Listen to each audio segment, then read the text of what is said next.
نعرے تکبیر، نعرے رسالت، نعرے رسالت، حاجت روا باذن خدا، مصطفیٰ مصطفیٰ، حاجت روا باذن خدا۔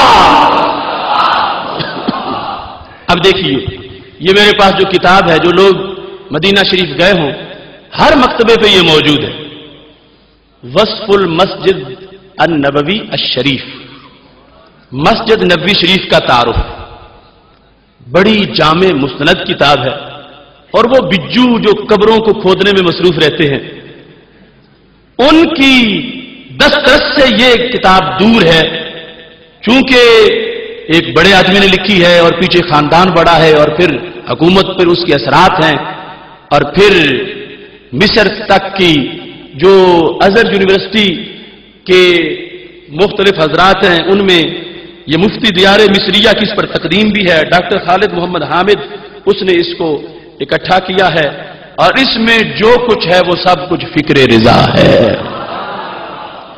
اس واسطے آپ جائیں تو اس پہ اگرچہ ریال کافی خرچ ہوتے ہیں، کھانا تھوڑا کھا لینا، لیکن یہ کتاب ضرور خریدنا کہ جو وہاں پہ ملتی ہے، بہت خوبصورت اس کا ٹائٹل ہے، ہر ورق بڑا خوبصورت ہے اور اس کا مضمون بھی بڑا خوبصورت ہے۔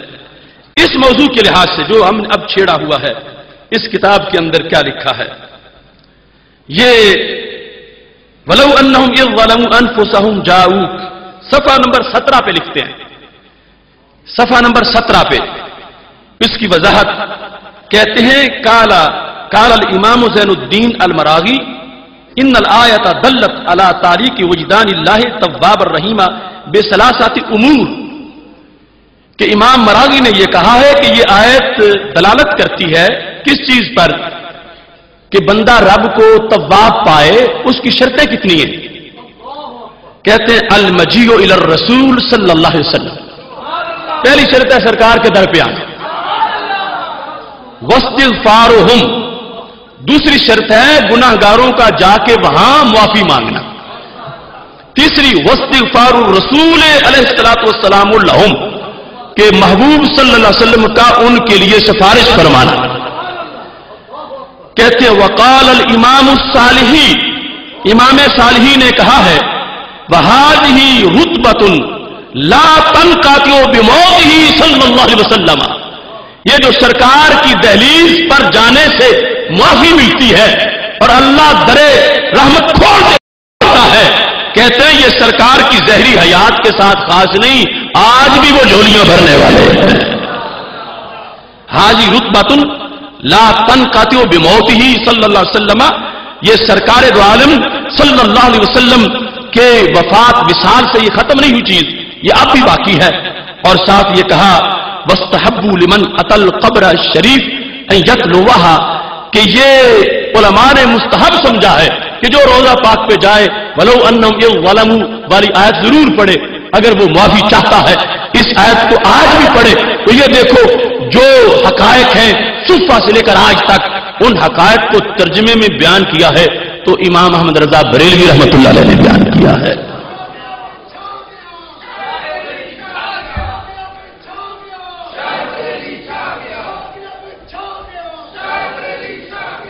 اس سلسلہ میں ابھی اس سے اگلا مرحلہ اس کے رسالت مآب صلی اللہ علیہ وسلم، اور یہاں ایک بات میں مزید ولو انہم اذ ظلموا انفسہم کے لحاظ سے کرنا چاہتا ہوں، کیونکہ برباد گلستان کرنے کو بس ایک ہی الو کافی ہے، ہر شاخ کی الو بیٹھا ہو انجام گلستان کیا ہوگا۔ ایک دوسرا طبقہ اس آیت کو کس انداز میں پڑھتا ہے، یہ میرے پاس تفسیر صافی ہے، رافضیوں کی تفسیر، انہوں نے کہا یہ آیت جس طرح سنی پڑھتے ہیں ایسے ہے ہی نہیں، معاذ اللہ کہتے ہیں ایک لفظ یہ سارے چھوڑ جاتے ہیں۔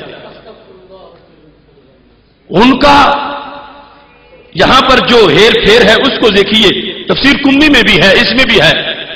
اس آیت کے تحت کہتے ہیں جاؤ کا جو ہے نا ولو انہم اذ ظلموا انفسہم جاؤک، اس کے بعد کہتے ہیں سنی ایک لفظ کھا گئے، معاذ اللہ۔ یہ جلد نمبر 1 ہے اور صفحہ نمبر 369 ہے،